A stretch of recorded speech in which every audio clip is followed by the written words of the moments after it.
ምእመናን ስንት ቤተ መቅደሶች እርቃናቸውን ቀርተው ይሆን? ስንት ቤተ መቅደሶች የሚለብሱት አጥተው ይሆን?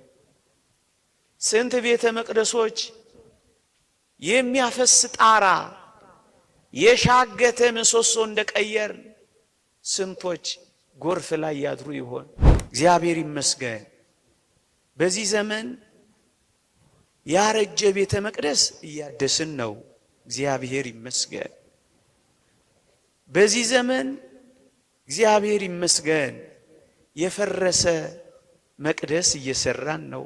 እግዚአብሔር ይመስገን ቱቦ ስር የሚያድሩ ስንት ቤተ መቅደሶች አሉ። አባ ከና ሚል ያጡ ብርድ ልብስ የሚያለብሳቸው የተነፈጉ ብርድ አንጀታቸው ውስጥ ሲገባ ቤንዚል እየሳቡ የሚፈርሱ ስንት ሕፃናት ብሔራዊ ቲያትር ቆመዋል። ድሃ ወገንህ አካሉን የሚሸፍንበትን እራፊ ጨርቅ ለድሃ ወገንህ ነፍጋው መንበሩን ግን በወርቅ ግምጫ ጨርቅ በማስጌጥህ ከጌታ ዘንድ የረባ ዋጋ አገኛለሁ ብለህ ታስባለህ?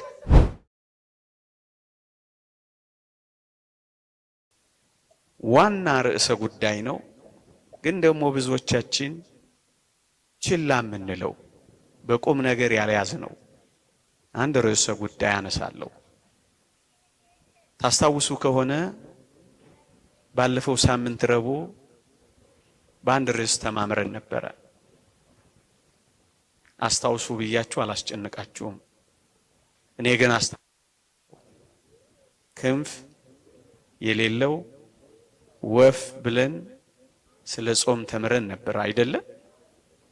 ዛሬ ደግሞ የተረሳው መቅደስ በሚል ርዕስ እንደ ንዑስ ርዕስ ከጾም ጋራ አብሮ የሚወሰድ አንድ መድኃኒት እንማራለን። እግዚአብሔር ከሁላችን ጋር ይሁን። የዛሬ ወር አካባቢ ታስታውሱ ከሆነ ስለ ጸሎት ተማምረን ነበር። የዛሬ ሳምንት ስለ ጾም ሰምተናል። ዛሬ ደግሞ አስደናቂ ስለሆነች አንዲት ሕይወት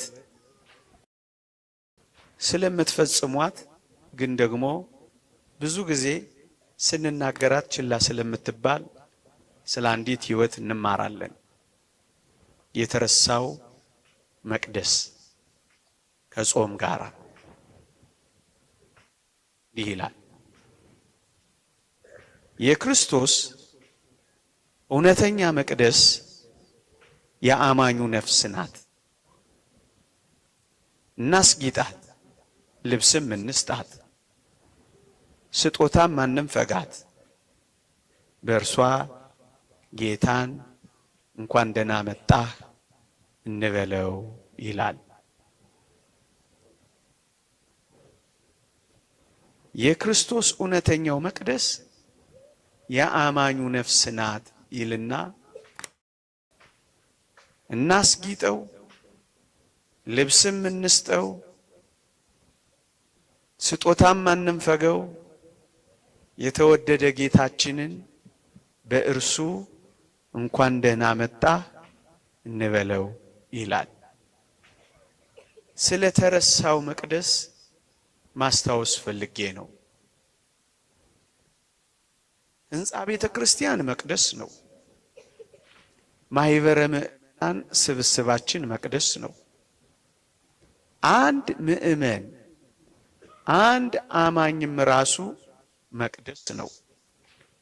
ይሄ ሊቅ ያለው በሶስተኝነት ስለጠቀስኩት ስለ አንዲት አማኝ ስለ አንድ ነፍስ ነው። የክርስቶስ መቅደስ ነው ይልና ልብስም እናልብሰው፣ እናስጊጠው፣ ስጦታም አንንፈገው ይልላችኋል። ሊቃውንት አሁን ስለምናገረው ነገር ሲያብራሩ ምን ይላሉ? እግዚአብሔር ከርሰ ነዳያንን የነዳያንን ሆድ መቅደስ አድርጎ የሚቀበላት መባ ስጦታ ምጽዋት ናት ይላሉ። እዩ እግዚአብሔር በሰጪ አድሮ የሚሰጣት በድሆች ሆድ መቅደስነት ደግሞ የሚቀበላት ልዩ ስጦታ መባ ምጽዋት ናትና አንዱን አማኝ እናስጊጠው፣ እናልብሰው፣ ስጦታ ማንንፈገው ይላል። ወገኖቼ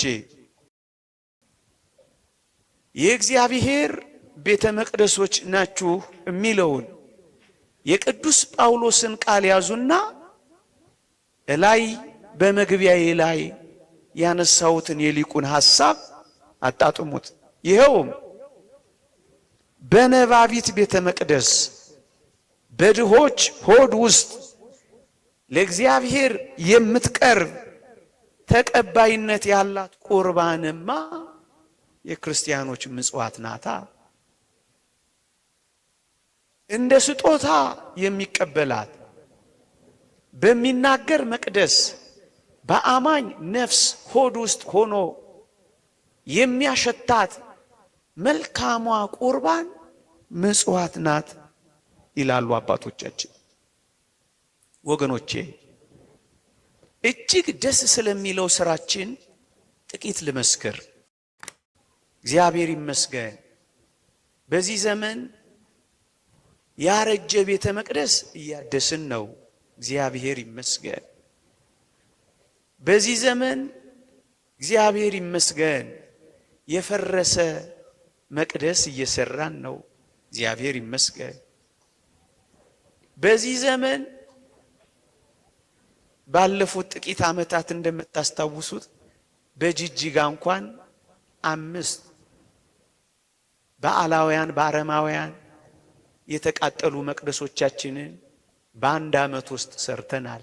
እግዚአብሔር ይመስገን እግዚአብሔር ይመስገን የተዘጉ መቅደሶችን ከፍተን በዕጣን ሞልተን ሙጃ ሙጃ የሚሸተውን መክፈት ችለናል። ብዙዎች የተዘጋ እየከፈትን ነው። እግዚአብሔር ይመስገን ሰው የሌለባቸውን እየጎበኘን ነው። እግዚአብሔር ይመስገን ለቤተ መቅደስ የጎደለውን እያሟላን ነው። እያስጌጥን እያሸበረቅን ነው። እግዚአብሔር ይመስገን ይህ ምንኛ ድንቅ ሥራ ነው ወገኖቼ። በዚህ ዘመን ያለን ሰዎች እየተመሰገንን ነው። እግዚአብሔር ይመስገን።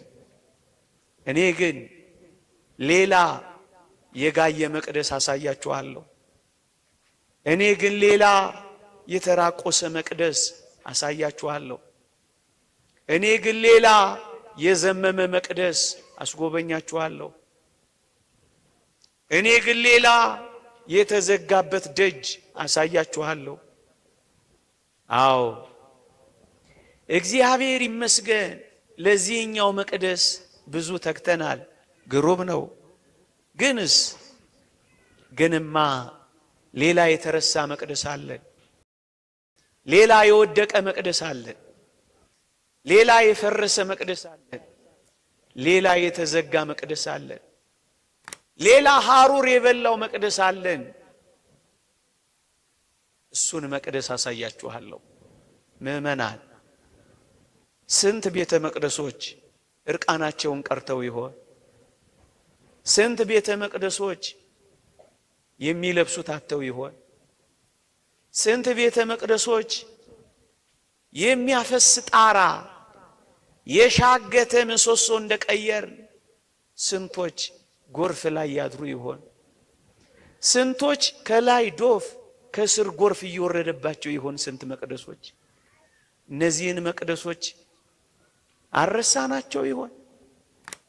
ስንት መቅደሶች ጋይተዋል። ስንት መቅደሶች ፈርሰዋል። ስንት መቅደሶች አዘምመዋል። ስንት መቅደሶች ጎዳና ላይ ወድቀዋል። ስንት መቅደሶች በረሃብ ምክንያት ጠውልገዋል።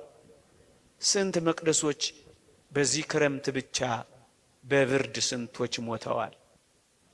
የአዲስ አበባን ስታቲስቲክስ ማየት ትችላላችሁ። እንደውም ይሄ ትምህርት ለክረምትም ይሆናል።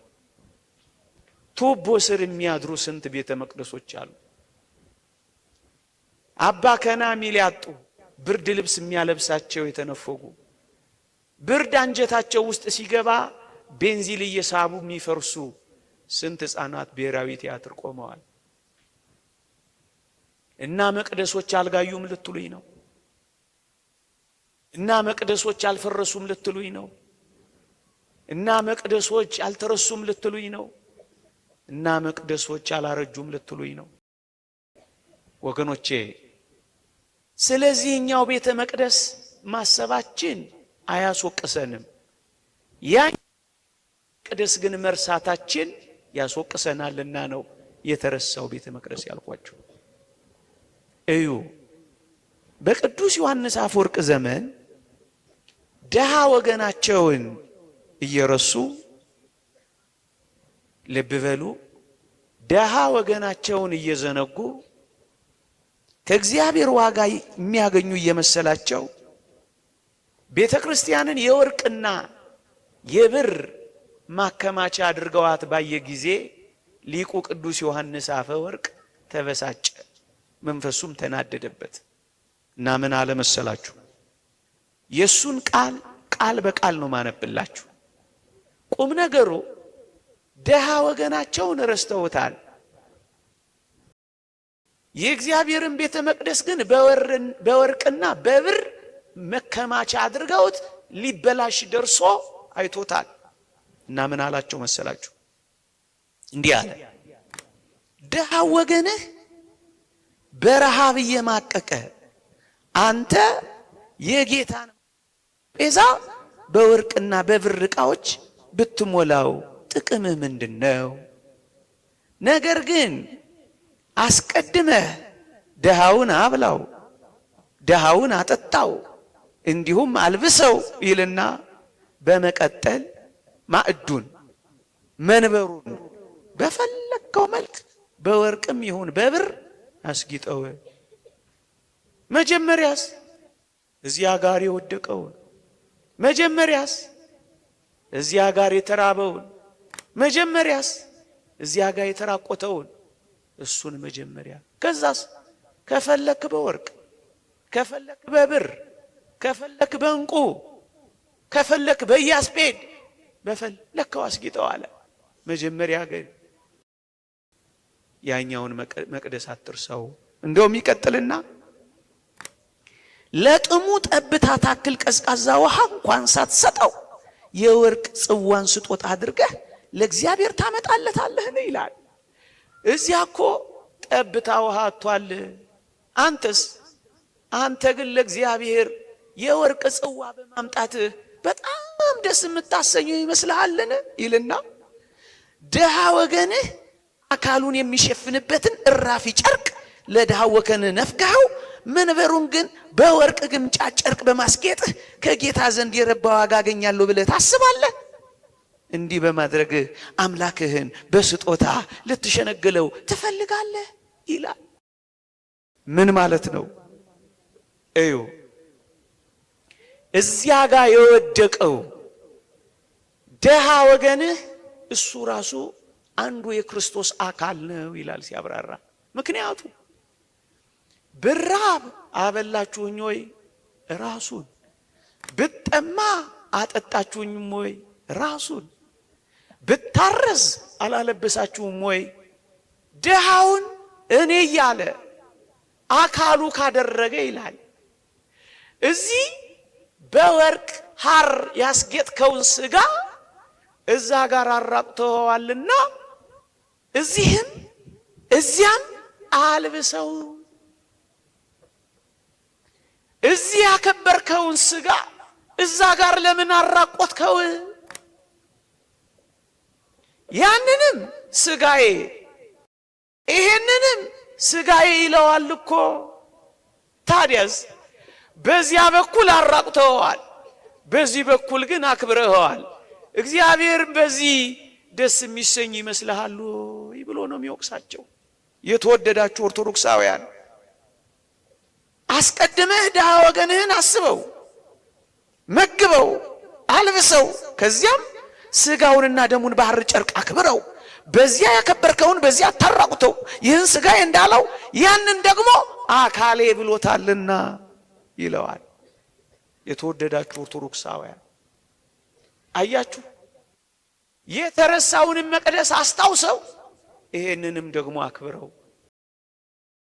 ያንን ዘለው ይሄን ብቻ ብታደርገው አምላክህ ደስ የሚሰኝብህ አይምሰልህ፣ ወይም በስጦታ ልትሸነግለው አትፈልግ ነው የሚለው። ይሄንን እያከበርክ ያኛውንም አትርሳው፣ ያኛውን ሳትረሳ ይሄንንም አክብረው።